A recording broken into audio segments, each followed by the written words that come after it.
Welcome to the Yoked Podcast, where we talk about all things entrepreneurship, real estate, and partnerships. I'm your host, Travis Hall, alongside my co-host and wife, Ingrid. Together, we've been in real estate for nearly 2 decades, always as an equally yoked husband and wife team. Join us each week as we bring you a new episode. And as always, be sure to like, subscribe, follow along, and welcome to this week's episode of The Yoked Podcast. What's up, and welcome to the Yoked Podcast. I'm Travis Hall, your host, and today I have a very special guest. I'm super excited today because I have Dave Furlong here. If you've been following along, he is my first real estate mentor. I still consider my first mentor, and kind of like my mentor in general. Hope you know that. But yeah, so a quick introduction about Dave. Again, he's out in Virginia, and so I met him, 17 years ago is when we officially met. I think 17, Wow. 18. Okay. Something like that. But he is a real estate mogul out in Farmville, Virginia. Hey, I bet in Farmville you're a mogul. Hey, probably. It's a relative Big term, fish in a small pond. right? You've been an entrepreneur the whole time I've known you. You were a cop before that while doing kind of simultaneous entrepreneurship. And then you just dove headfirst, full-time entrepreneurship. I'll let you tell your story, but you've done single family, duplex, development, mobile home, car wash, landscape business. That's where I met you. Yep. And I remember my interview with you. I showed up. What was it called? Merck's? Merck's place. Merck's. I showed up in my suit and tie Yeah. with doing landscape. But yeah, you've kind of done everything all over the books. You had a lake house for a while. I think you still might. And but it's so cool. What's unique to me about your story is that you have done most of that in a tiny town. What most people wouldn't flock to because it's not a booming real estate area to start. You just did it and you created it. So I'm excited to chat with you today. You have a lot of information. You said this is your first podcast. You're it is. you were I'm like honored. the definition of like the millionaire next door, the closet millionaire. You know, you're big car guy, and so that's the only way people might know that you roll in hundos is by all the cars that you like to hang out with. It's my weakness. It is. Definitely my weakness. Oh, and I didn't put that you had a car dealership for a while. Yes. Yep. Well, Do you still have that detail shop? Almost 10 years. No, I sold that. Yep. Yeah, I love it. You've done it all. So to start, did I miss anything in your intro and your bio?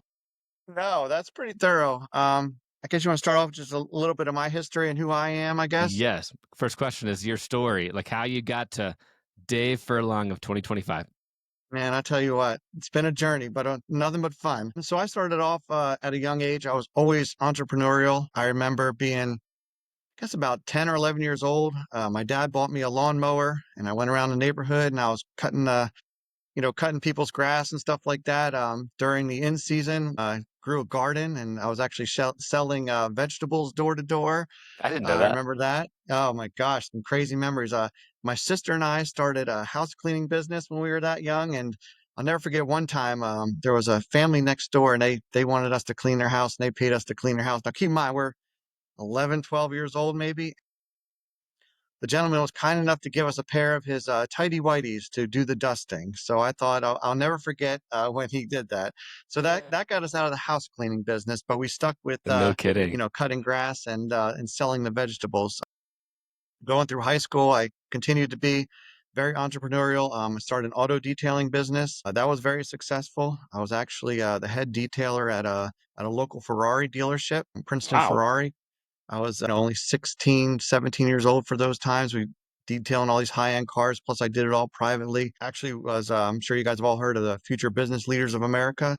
I won for our high school, and that was a very populated area. So that was quite an honor. It was like a 5-county area of some very populated areas in New Jersey. So It makes so much sense. Yeah, I was really impressed with that. Not only because I was putting in the work and I was really busting my tail, but at that time, I kind of had an obsession. I enjoyed doing things for myself. I enjoyed satisfying people and providing a service, but I was also really into material things and I enjoyed nice things and running a business and being successful and making money was a means that I didn't have to go to my parents and say, hey, I'd like to have this or I'd like to have that. After I graduated high school, I kept detailing cars. I wound up I was going to go into the Army, wound up going into community college and got my degree in criminal justice. The whole time I was still running business for myself. I became a police officer in central New Jersey, a town called Reddington, which I think is about 33 or 35 miles outside Manhattan. The whole time still was running a lawn care business. I actually grew that lawn care business while I was a police officer to 120 lawns. I had 4 crews running trucks. So my schedule was great. So I was able to do that. We worked 4 days on and 4 days off. So it really helped, to be able to do that. So I was a police officer for 10 years, loved it while still doing entrepreneurial things. But I remember there was a point where I started working midnights and I started thinking, I was a young father and I was thinking, man, I was like, I'm working my tail off. I'm making great money. I'm providing. I'm being a good father. But there's going to come a time where my kids get a little older and I don't want to be missing baseball games or basketball games or family events. Of course, as a police officer, you work holidays, you do all that kinds of stuff. And I just decided that I wanted better. I wanted something different.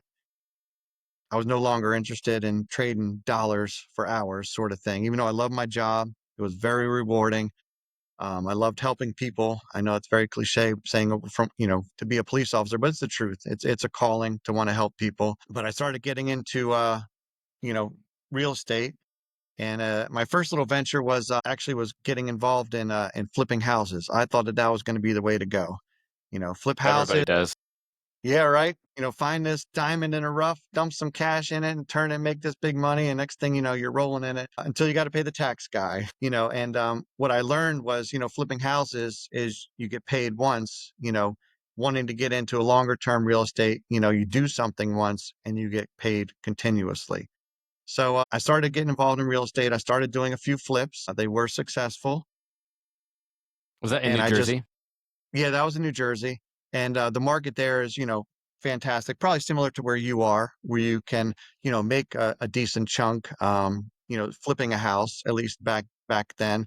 And I'm sure you could do it now, finding the right deal. But nothing we could do here in Farmville, Virginia, where you just could not turn that kind of profit. So I did that a couple times. I built up some equity, and I just started to realize that there was another way. Um, I dove headfirst into a ton of books, starting to do that.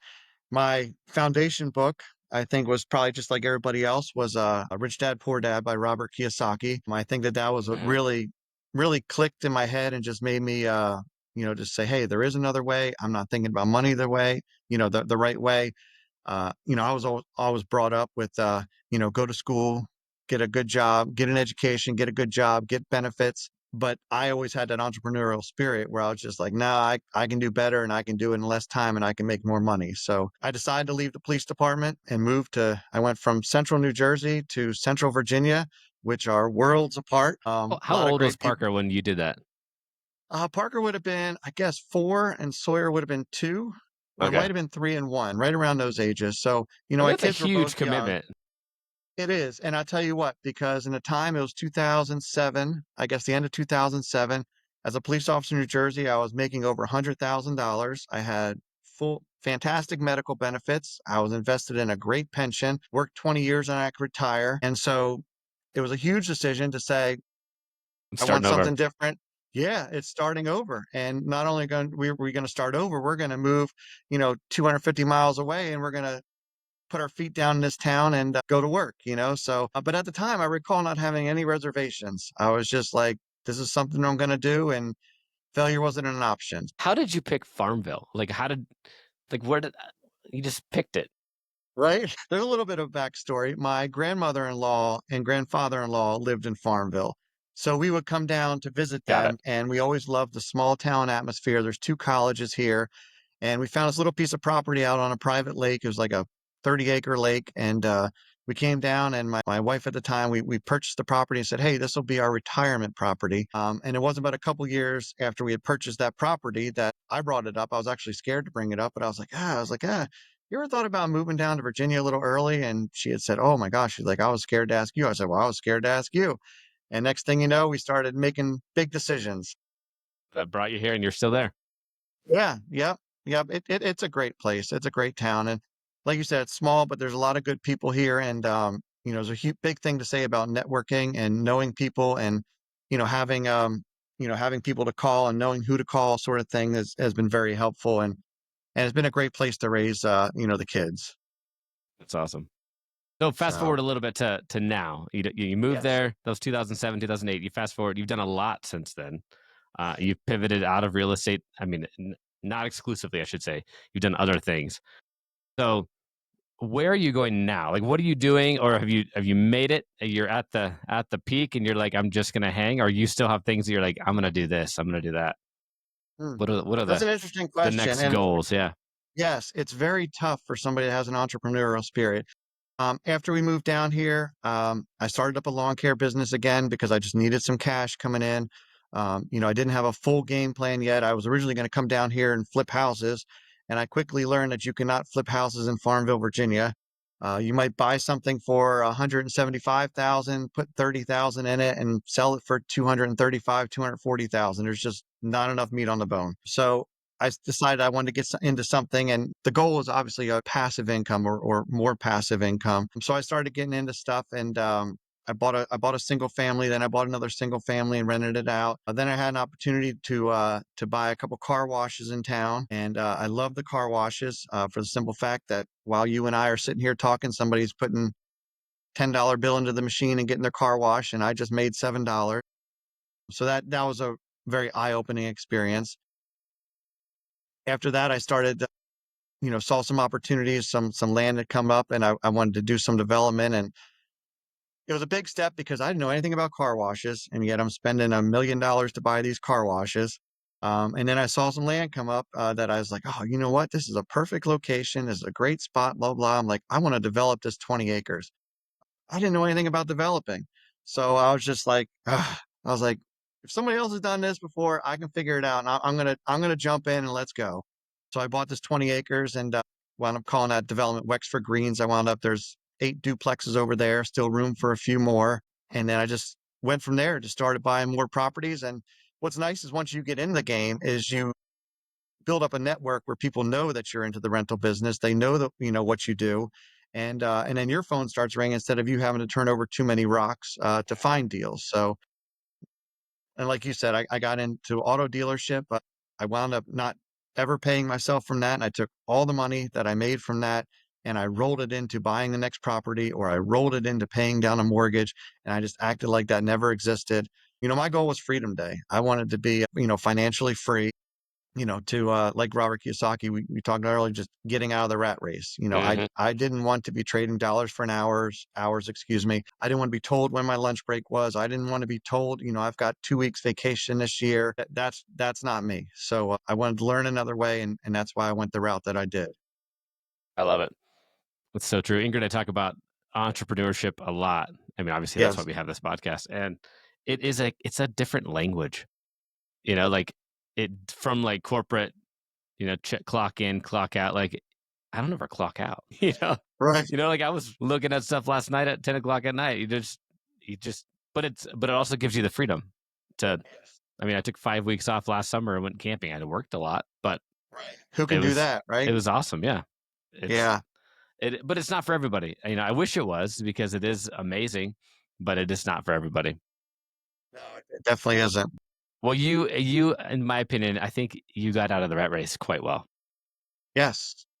I mean, you were out of the rat race when I first met you. I felt, maybe I didn't know all Right. the details, but I, No, I definitely was. And like I said, it's kind of weird talking about yourself, but I did it for for sure, personal reasons. Entrepreneurs, some people I think get caught up in it with wanting to impress somebody, and I think that the word entrepreneur is overly used now, where it's almost a cool title for or sure.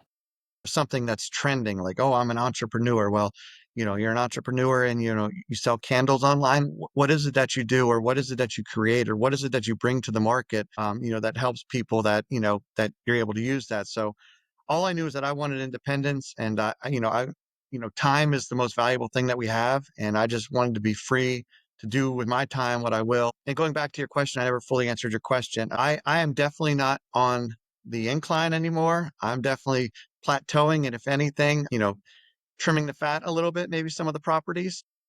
Hmm. Big fan of Ben Carson, Coach Carson.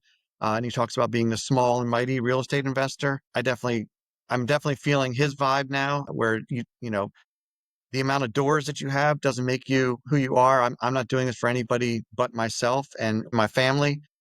Where I think a lot of people get caught up in like, oh man, how many doors do you have? It determines how successful you are. And I used to think that that was part of it. I don't feel that way anymore. But like I said, I'm definitely not growing anymore. I'm looking forward to, reaping more of the rewards and just, utilizing what I have now. I love that. No, it's so true. I mean, in my world, what I'm 10, 15 years behind you as far as where we're going. And in my world, it's people talk about doors all the time. It's all about, it's like Right. it's a trophy, level to Right. eventually, which depending on what you're doing, like, I have a 1,000 door portfolio. Like it's easy to, communicate like, this is what I have. But it's Right. funny for us, like Ingrid and I, we have a chunk of doors that we have in our portfolio that I kind of pivoted it and I sold it creatively and became the lender because the doors that we had, there were 14 doors in Ohio, and it was draining the life out of me and my bank account because it was negative cash flow. Yeah, it was an alligator, huh? And it was horrible. And so we switched and we turned our ourself from a landlord into the bank, and now it cash flows. It's awesome every single month. And I'm not the owner, but I'm the lender. And so are they still like in my portfolio of sorts? Sure. But depends on who I'm talking to. Like if I need to, if they're like, oh, how many doors do you have? Right. It's like, yeah, I Yeah, no, agree. I It's hear not that. about doors. It's about what does your finances do for you to how much time are you buying? Like, cause And that's seller the whole financing, point. you had talked about seller financing with the properties there in Ohio. That could be an excellent income stream where, the zero responsibility and you got that compounding interest and you just, Hmm. it really is. I've done that with several properties and it's just, I know for the next 20 years, unless they want to pay me off, that I've got that check coming every single month. So, Right. that's a great financial strategy as well. We have in my realtor hat, we have a client right now that they couldn't sell their condo on the market traditionally, and so we came in and we got it under contract first weekend because we did seller financing. We convinced them like, hey, let's just. Well, I mean, the HOA and insurance is just insane right now, the insurance market, and so they sold it seller financing. And I mean, I was like, you got to give good terms, like give good terms, like not incredible, not 0%, but I think we're at 5.5%, so it's lower than a mortgage, and but they got the price they want. It's like you get the price and you offer good terms. And I was like, if you give good terms, these guys will keep it for 5 years Yeah. because why would they want to get rid of it? Right. So it just, And it is, that, it can work so well. I'm such a huge fan of it right now. right. Right. Those first few years are nothing but interest. So that Right. really plays to your advantage. Well, that's what I showed him. I was like, hey, I know it's a 5 year balloon, but let's see what the effective rate is because so much of it is interest at the beginning. It's like 5 years. I mean, it's 30 years at five 30 and a years. half, Okay. but it's ballooned in five. I'm like, it's amazing. Right. Like You're still going to get your money back and all that interest, is all just the going to be interest. gravy. Yeah, Yep. but he's so excited. I mean, he truly is. His dad's place, and he passed away, and it's like this is his father's estate, and so he's making it work. That's kind of cool too, because that'll be the gift that kind of just keeps on giving, instead of just getting a one-time payout and having to worry about any sort of estate tax or anything. I don't know how big the estate was, but it's just, he's going to get that 5 years and then, get the big bone at the end still. So that's good for him. It Yeah, sounds like exactly. that was a win-win. Totally. All right, Yeah. let's talk about challenges real quick. So Challenges. more of a story format. In all of your things that you've done, and I think you and I should have another one of these conversations again. Maybe we deep dive into something specific, because you've done a lot. But what is one challenge or fail or learning that you've had, before that's memorable to you or recently where you're like, holy cow, I learned from that and this is what happened in any one of your businesses? Mm, that's a good thing. That's a good question. Well, as far as challenges with being an entrepreneur, just in general, and then I'll get a specific story. I think one of the challenges of being an entrepreneur is the naysayers. It's not normal. It's not what the herd of cattle going down a game of life, goes to. I think that, there's a lot of naysayers. For one, people get jealous of the possibilities. And for two, it's just not something that most people do as far as venturing out on their own or doing their own business or something like that. So you do have to you put up a lot with that. But another big challenge I would say with being an entrepreneur is, sometimes, to be honest with you, it can get lonely when you don't have other people to bounce stuff off of, or an idea, or people just can't grasp the idea like, oh man, you're going to spend that much money doing this, or you really think that that's going to be successful, or even with a property. Like, look at that property. Like, you sure somebody's going to want to live there? They're going to give you, $1,500 a month to live there, so it can also be very lonely. As far as you had mentioned my personal failures. I've been really lucky, or maybe it's just my attitude or demeanor, but I really don't You are see an any, optimistic guy. because I don't see anything really as failures. Definitely all learning experiences, and I hate to sound cliche with that, and just kind of like, oh, really, no I feel like failures? they're one and the same to me. It Okay. feels like a failure in the moment, but those are when I learn the most. Yes, definitely. I'll tell you a quick story of maybe something that was a failure. I had purchased a beautiful lot down on a big reservoir down here. It's called Bugs Island, formerly called Carr Reservoir, and it was called the Point. The Army Corps of Engineers owns around the lake, but so my lot size was actually, I think, about 1 acre or 1.25 acres. I had bought it in the peak of '07, back when everybody was fat and happy with real estate and nothing could go wrong. I had bought that property for 365,000. All it was raw land, and I was going to build a beautiful house on there, live in it for a couple years, and then, while everybody's still flying high, sell it as my primary residence to avoid those capital gains taxes. And I bought that land, and it wasn't very shortly thereafter, that the market just tanked. And the last thing to come back would be secondary home, raw land in the middle of nowhere, Virginia, on a lake. So I wound up paying on that mortgage, paid $1,911.35 for over 10 years. And I wound up selling that property after paying $365,000. I sold it for $197,000. So that was something that I definitely learned from. And I every bet. single month when I had to stroke that check, I was thinking, like, why on earth did you buy raw land on a lake, vacation property? I was like, this was in the beginning of my investing too. So it wasn't one of those things where, like, hey, I've kind of got the extra money. I want to buy some land. I want to build a house on this lake lot, this particular lake. This was in the beginning where I thought I knew what I was doing. So this was something that didn't put money in my pocket. It took almost $2,000 a month out of my pocket, and then cost me pretty heavy on the ends. I can't tell you how many times I've revisited that in my own head and thought about what I did and thought about what I would never do again. And that definitely instilled some discipline in me and made me think Absolutely. about different types of investment, because that was very costly. And, I owned my mistake and had to pay for it.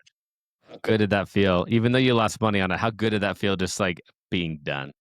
Man, I tell you what, you laugh, man. I No, tell you, that was a monkey on my back, I know and the that thing feeling. was heavy. And because I was like, you know what? I was like, and maybe a little too much information, but I even went through a divorce, still owning that property. And when it came to putting down assets and liabilities and what we owned and what we owe, I did not even include that property, because I said, you know what? She did not want to buy this. I wanted to buy this. This is my mistake. So I didn't even make it gig her or fault, our assets.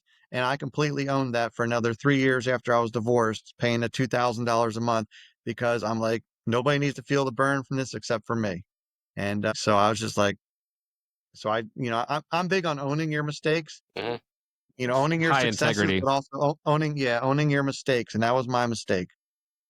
Yep. Well, you know So, the story. I lost a significant amount last year uh, on two flips, and at least significant for me. And man, getting to the closing table, even though you're literally losing money that day, it feels so good. It's like it's still such a win, isn't it? you're like, I don't even care. It's gone, and the stress and the weight of it is it's just released. And just put it behind you. Move forward. Learn Yep. and move forward. That's all you can do. I think I told you. You and I asked your opinion on it as well last year, and I had talked to another guy, a lender in the investment space that I've gotten to know through this community I'm in, and he told me he's like probably 65, and he's been investing, lending, all facets of real estate, done a ton. And I was asking him, like, is there some way that we could put a different loan, refinance out my private money? And he just like stopped me. He's like, just fail fast and move on. He's like, do I not like it. put good money after bad. He's like, we Yeah. can do it. He's like, but trust me, don't. Just chalk it up as a loss, learn from it, and move on. He went to the right person. I would Oh, agree man. with his advice. Absolutely. I fully agree with it because the intangible, like the stress of that was, it's hard to describe. Yes. It Yep. was. And so really, being done with it was worth every penny that I lost. Absolutely. All right. Well, let's flip the coin and talk about wins or a success story that's fun, unique to you that you're like, that was awesome. And I'm so glad Yeah. it was fun. Whatever it is, tell us a success story. I I definitely feel like I've had a lot of successes and I've really enjoyed them. And I enjoy the fruits of my labor and stuff like that, and going out there and, like I said, owning your mistakes and owning your successes. I would say a couple of my biggest successes that I enjoyed, and I enjoyed them very early on and kind of like inspired me, was once again buying those car washes, because I knew nothing about the car wash business, knew nothing about Soakers car Sober's wash. Car Wash.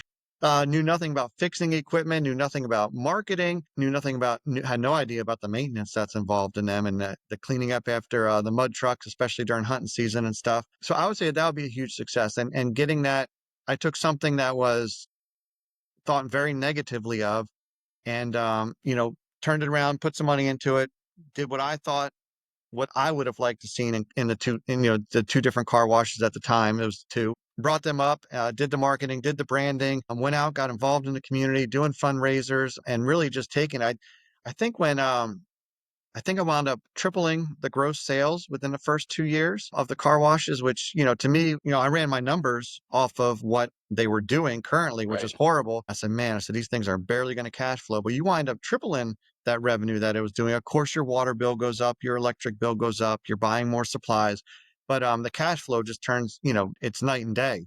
And then something that was an eyesore, you're now providing a valuable service to the community. A second thing, like I said, I was really proud of was early on when I bought that 20 acres just outside of our town. And I just saw the possibilities for it, and I saw the zoning. Once again, I had zero development experience, and this was just this raw land with a farmhouse on it. I don't even know what year that farmhouse was, but it was old. What And was the now, so I road bought called? Commerce Road. Commerce Road. That's right. Commerce Road. So I wound up buying that 20 acres, had an old farmhouse on it. I want to say it was probably from the 30s, maybe the 40s, but splitting hairs. So I bought that, and I knew I wanted to put some duplexes on it. It would hold duplexes with the zoning. And then so I started developing. I was like, man, this is one ugly farmhouse. So I looked at this farmhouse, and I just bought nothing but land in this old farmhouse. And I said, we either got to go all in or nothing. So I wound up donating the farmhouse to the local fire department to That's let them right. train in it. Yeah, I let them train in it. They would go room to room and set fires and train in there. But I told them, I said, at the end, you guys need to burn this whole thing down just to save me some money on getting rid of it. They said, Smart. okay. So they trained in it for a couple, 3 weeks, and then they burned the whole thing down. I paid to have it cleaned up. And I was like, okay, now all I've got is this land and nothing else on it. One curveball that was thrown at me was, after I had done that with the farmhouse, was I went to go perk the land to put in septic systems, because there wasn't water and sewer out there, public water and sewer. And I learned that the land did not perk. So I was like, good Lord, how on earth am I going to put a bunch of duplexes on this property? And I was like, I can't even put a septic system without doing, an expensive alternative system. Well, I did a little research, and I learned that the sewer line that went out to a local college, Hampton-Sydney College, runs not too far off the property. So I came out of pocket. I think at the time it was $50,000 or $60,000 out of my pocket to tap into the Hampton-Sydney sewer line and run it across my property. So now all my homes would have town sewer. I was good with the wells, but now they would all have town sewer. So I solved the not being able to do septic issue, which was a big saving grace. So No although it was kidding. expensive to run that at the time, it enabled me to do that. So I started building duplexes on it, and definitely learned the construction business, definitely learned how to wean out contractors, pick the right ones, get rid of the ones that weren't working hard, and started building. So I didn't stop until I built 8 duplexes on there, and they're still doing great for me today. And since I've owned them for quite some time, compared to what the rent was back then, the cash flow on them has gone up tremendously, and is going to turn into a great retirement plan. That's awesome. One thing with the duplex, like the whole development that I learned from you, like just watching, and I think you kind of hit on it, was in the small town, like a local small town, like your relationships with the local banker. I remember just watching you walk in and like you just had this relationship where they knew you, they knew what you were doing, and like you could just, yep, I'm gonna go do it. And it's like the blueprint was done, but it was all based on relationship.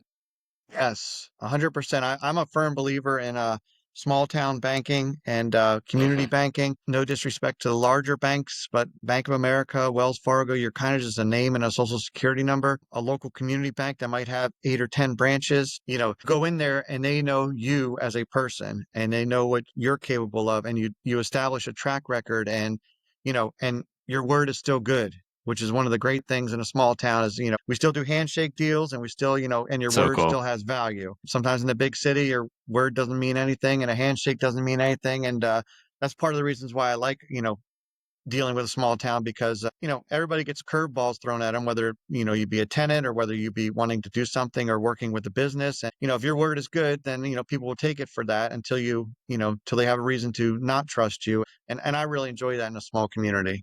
Yeah, absolutely. I definitely learned that just by watching you and interact with the, what was it, BB&T? I don't know if it's still that or not. A Benchmark Community Bank. There you go. Yep. Shout out to Benchmark. Shout out to Benchmark. All right, cool. Let's keep going. Let's talk about motivation. I mean, Uh-huh. obviously, you are an optimistic guy. I'm a super optimistic guy myself. What motivates you? Like, and you said, I guess it's twofold. What motivated you? You said your family, but Right. motivation is tricky. It's like you got to get up and like something has got to get you going to like go tackle the day or tackle the challenges that come with what we get to do. Right. But so what is that? What is it that motivates you? I definitely started out with the kids and family and just being a good provider. Being dad was always paramount to me, all aspects of it, whether it be spending time with them or also, providing for them financially. Also being entrepreneurial, what motivates me, like you had hit on it earlier, it's a minority of the population. It's this inner desire to be a problem solver, to bring something to the market, to make something better than it was, to offer a service or a good that is just like, man, I think this is going to be, that we could use this, and I want to put my name on this, and kind of a little branding of like who you are. The biggest thing that motivates me now though is definitely freedom. Um, I guess, I'm 48 years old and I'm, not young, but I'm definitely not old yet. Um, and freedom, I just, we only get one go round. And to me, time is everything. And I want the ability to do what I want to do, when I want to do it, and how I want to do it. And that's not by any means selfish. It's just one of those things where I just recognize how precious life is and how, I just want to make sure I get my money's worth out of it and, and be the best person that I can. And, and just enjoy the ride, I guess you'd say. That's what motivates me. I love it. That motivates me just hearing you say that. Really? All the warm and fuzzies, huh? Let's do it. I love it. All right, well, let's wrap this up. Quick story, and then follow up with a question. So my question to you is advice. So if you were talking to, let's just say me, from 17 years ago, knowing what you know now, and so a lot of the people listening are us starting out, right? And so when I think about a lot of the questions I'm thinking about, it's more talking to myself from the past. So you planted this seed. I think the seed was there, and I jokingly said that on a couple of these that you just watered the daylights out of the seed. Okay. But the seed of doing real estate, being a real estate investor. I met you when I was 21, working at Sleepy Hollow Lawn Care, and I tell the story that Man. you would listen to these audio tapes. They weren't CDs; they were tapes back in the day. And that bronze F-250. I love that You got thing. a good memory, dude. But we would listen to, and we were driving to Chesterfield. And so it was like an hour drive. We're listening to Rich Dad Poor Dad and The Secret to the Millionaire Mind and Wow. David Schwartz and just these. And at first I'm like, this guy is crazy. Nice. It worked. Like it just like I started listening, and I think you picked up on that Yes, for because sure. I was asking questions, and that we went straight to Barnes and Noble or Borders, whichever one it was, and you picked up The Rich Dad Poor Dad, and you were like, go read this. And then, I read it and we started playing cash flow. And so the seed just planted it and I just like clung to it. It just made sense. And it was like this whole full like 180. I changed my mind. I wasn't going back to college. My Right. parents can thank you for that. I was like, Where's my check? I know. I was going to be a millionaire in like a year. But like the foundation, like you were just constantly consuming, and it was for you, and I was a byproduct. But knowing that you had that impact, I know you're doing that a little bit now with different groups of people. What advice would you give someone starting out, like fresh, and with all of your years of doing this, pros and cons? What advice would you give them? Man, that's a big question. My first advice would be, don't listen to people that haven't traveled down the road that you want to travel down. Amen. My second piece of advice would be to listen to people that have been down the road that you want to travel down, because that might save you a bunch of time, energy, and money. It's an inner drive, and if you have that drive, you just really need to play up on it. You were always very special, and and I recognize that whole like, oh man, this guy's different. Especially with the lawn care crew, and I still to this day I'm huge on personal development and just being better, and audio university where you're just driving down the road. You're just doing an hour drive. Put something on the put something on the Bluetooth and just listen to it. Listen to other people. Get different points of view. Get educated. And then, take that leap. Take that leap of faith in yourself. One of the biggest things that I still listen to, I don't know if you ever listened to Steve Harvey Jump. No, I had never have. Oh, man. Well, I've gone back and I've gotten a lot from that. It's probably a 4.5, 5-minute clip or whatnot. And it's just about building up the confidence and, and just living up to your, what you're capable of, and not doubting yourself. So many people get that self-doubt, and you will talk yourself out of anything, but just make it to the point where you're just like, this is what I'm doing. And I'm sorry if this person doesn't like it. I'm sorry if, mom and dad want me to go to college. And I mean, you can make it, in that video, just thinking about Steve Harvey talks about, one of his buddies has an auto detailing business, and, making, I forget how much money a year. It's just ridiculous, because he's got 5 shops and, just running an auto detailing business and just all this stuff. And it's just like, take a leap of faith in yourself. If you've got that drive, you've got that passion, stop listening to people and just go do it. Somebody else has done it before you. And if you have any questions along the way, pull some resources or get some motivation of somebody that has done it, and just say, you know what, I'm not reinventing the wheel. And just go out and do it for yourself. That's so true. And what's interesting is that whenever you and I first met, that was pre-iPhone. Wow. And think about I that. still don't have an iPhone. I know you don't. You still got the green bubble. But if you, like, that was pre-YouTube. Like, there's so much accessibility to consume and, like, learn, like, free content everywhere. Right. It really is. It's amazing. The opportunity is so easy. Well, I think it's Tony Robbins that talks about net time, no extra time. Okay. And so he's a huge believer in the same thing. Like while you're driving, like just be teaching yourself something, learning. Right. And I do the same, like podcasts, audiobooks. I'm a huge Audible fan. So just like, and then re-listening to the books again. Yes, because they take a different spin every time you listen to them. As you grow, what those guys are saying, guys or girls are saying, kind of changes in your mind. Like, oh, you know what? I didn't look at it that way. This, I see what they're talking about now. Side note, have you listened to or read The Psychology of Money?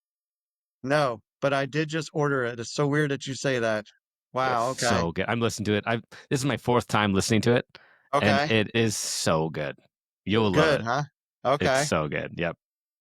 Good. All right, cool. Well, let's wrap up. I don't want to keep you too long. Sure. I don't even know if you're on the socials or not. My question is, like, if people want to reach out to you and connect, how do they, does your Jitterbug, does it have social media on it? I do have a Facebook account. It's just Dave Furlong, Furlong. I am not an active Facebooker, and I don't do any other social media. Yep, that's okay. Yeah. But if you're in the local Farmville area, they should definitely connect with you, because you are doing a little entrepreneur, like, kind of mindset coaching that you do with those guys. And if you are in Farmville or a surrounding area, Dave is your guy. There you go. You can find him at Merck's on Tuesday morning at 6 a.m. He's got jokes. All right, cool. Any last words of wisdom for the audience? Something that always sticks with me is, once you guys make it and once you're doing that, um, there's another thing that I listen to all the time with Denzel Washington. I believe it's called Put God First. Once you make it, reach back, pull somebody else up. Don't just aspire to make a living, aspire to make a difference. Absolutely. You do that very well. One thing I was going to say Thank that you. the first quote, it's not your quote, but you told it to me. And for whatever reason, I'd never heard it before, but it has just clung to me ever since, is the Henry Ford quote, whether you think you can or think you can't, you're right. And you Right. first said it to me, you said it in the car, and it was like, boom, like, oh my gosh, this makes so much sense. And I fully believe it. And yeah, I mean, I definitely, I try to live that way because it's very real. Well, it's all about somebody's mindset, and there's nothing better than that quote because it's just very simple and it's easy to remember. And just, you talk yourself into something or talk yourself out of it. And, success, take the ball and run. When failure is not an option, it makes it easy. Yep. Burn the parachute. Yep. All right, cool. Well, thank you so much. I know this is a bit longer than I expected. I thought it might go long just because I enjoyed chatting with you, but thank you so much. And yeah, I hope lots of people reach out to you and come grab coffee with you. There you go. Thank you, Travis. All right. Thank you. Bye. Bye. Thank you so much for listening to this week's episode of the Yoked Podcast. We hope you enjoyed it. And as always, be sure to like, subscribe, and follow along as we drop a new episode each week.